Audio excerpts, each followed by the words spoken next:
Welcome back sa aking YouTube channel. Para sa mga first time na panonood, please click mo na yung Jerry's TV na yun. Anyway guys, wala nang bayad, libre lang. Tulong mo na lang din sa kapwa mo. Alright, thank you very much po. So topic natin yung for today's video, Mayor Alice Go ng Banban Tarlac tanggal na sa pwesto.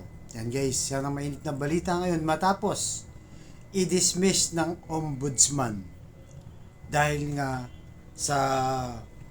sa mga nakitang mga violation itong si Alice Go.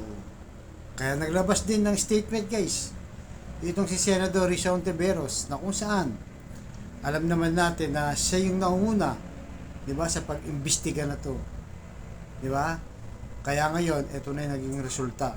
Talagang nahalungkat na itong si Alice Go ay nagsisinungaling, lalo na yung hearing dun sa Senado, di ba? Kung ano-ano pinagsasabi niya, sa farm daw siya, hindi raw siya nag-aral. Kalaunan, di ba? Nakita may mga kaklase pala nag-aral sa Christian school. Tapos yung fingerprint ni Go Wapping at saka si Alice Go magkapareho. At marami pa mga nagkabuhol-buhol na problema ni Alice Go hanggang sa talaga nakitaan ng mga violation. Marami siyang ginawang kasinungalingan. Kaya nga ngayon hinahabol na siya. 'Di ba? Pero ganun din guys, nagtatago na rin siya. Wala na, hindi na tumakita. Kasi nga alam niya hindi niya na madepensa ng sarili niya at alam niya na nabuko na siya. Kaya sabi nga ni Risa Hontiveros, sabi niya, wala siyang karapatang magsilbi sa sambayan ng Pilipino at dapat mapanagot na siya sa paglabag niya sa ating mga batas. All these cases against Alice Go are well and good, pero habang hindi pa siya nahahanap, hindi magiging ganap ang ating paghahanap ng hustisya. Guys, di ba? Tama nga naman si Senador Hontiveros, di ba? Hanggat hindi nahuli, wala pa rin hustisya. Kasi hanggang ngayon, talagang nagtatago pa rin yan. Nakatunayan, siyempre, pag nagtatago na yan, ibig sabihin, guilty na siya. Hindi natin ginadyan sa kanyang kaso, pero kailangan harapin niya, di ba, guys? So, siyempre, pagka hindi ka nagpapakita at alam mo naman kung wala kang kasalanan, bakit hindi ka magpakita, di ba? Pero kung alam mo may mga kasalanan ka, kagaya ni Alice Go na nagkabuhol-buhol na talaga, wala na. Sa tingin natin guys, marami na rin nagsasabi na hindi na yan makita pa. Baka nakalabas ng bansa, hindi natin alam. Kasi napakalaking pera guys, di ba? Nakita sa money laundering, di ba? Ilang billion yun guys. Billion ang umiikot na pera na magkasabwat pa yung kapatid ni Michael Yang. Remember, di ba? Yung tao ni Digong na nasangkot sa Parmeli.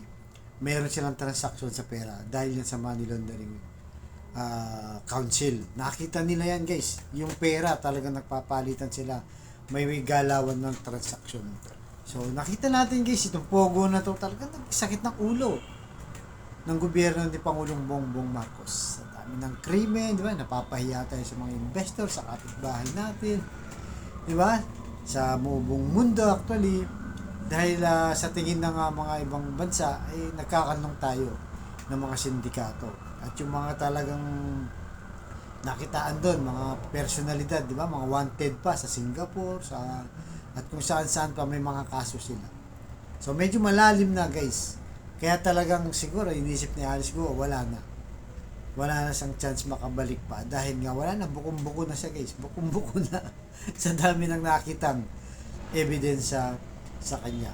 Kaya tama lang guys, sana nga mahuli pa rin siya kasi nga kailangan niyang managot gaya ng sabi ni Senador Risa Hontiveros dahil namantsa niya o nasirahan niya ang ating bansa dahil sa pogo na yan na kung saan ay nagsimula noong panahon nga ni Digong yan, di ba? At ngayon, total ban na ni Pangulong Bongbong Marcos. At sana hindi na makabalik at tuloy-tuloy na. Pero talagang ang gusto natin dito ay may makasuhan dahil sa laki ng problemang ginawa. Maraming nadamay, di ba? Yung iba, kapwa Chinese pa nila. Marami guys, talagang namayagpag to nung nakaraang administrasyon at ngayon lang talaga nabubulgar ang lahat. Kaya nga buti nga, nandiyan si Pangulong Bongbong Marcos, guys.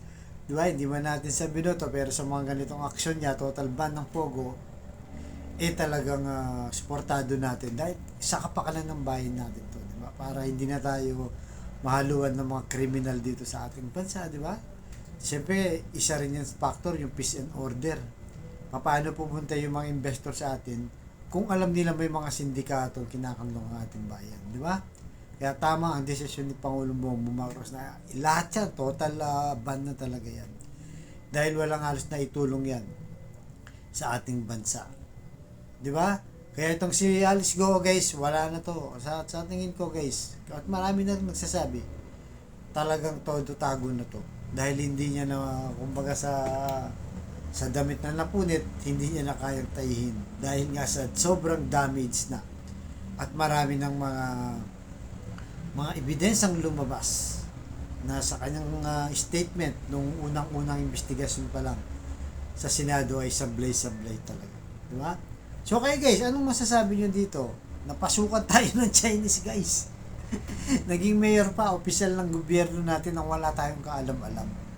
Di ba? Nang wala tayong kaalam-alam, may pumapasok na pala yung Chinese na tahimik lang. Hindi lang pala sa usapin ng West Philippine Sea, kundi nandito na mismo sa ating bayan at nanunungkulan pa. Kaya pala, di ba guys, pinakita dati na may mga poster sa China na congratulations, first Chinese mayor in the Philippines. Di ba? Si Alice Go, may mga pictures na pinakita. So, ayun guys, abangan na natin to. Sana nga, gaya sabi ni Senador Sontevero, sana nga mahuli para magkaroon ng stisya at mapanagot itong si Alice Go. At hindi lang siya, lahat na halos ng sangkot, sana mapanagot din. Alright? So, hanggang dito naman po. Mga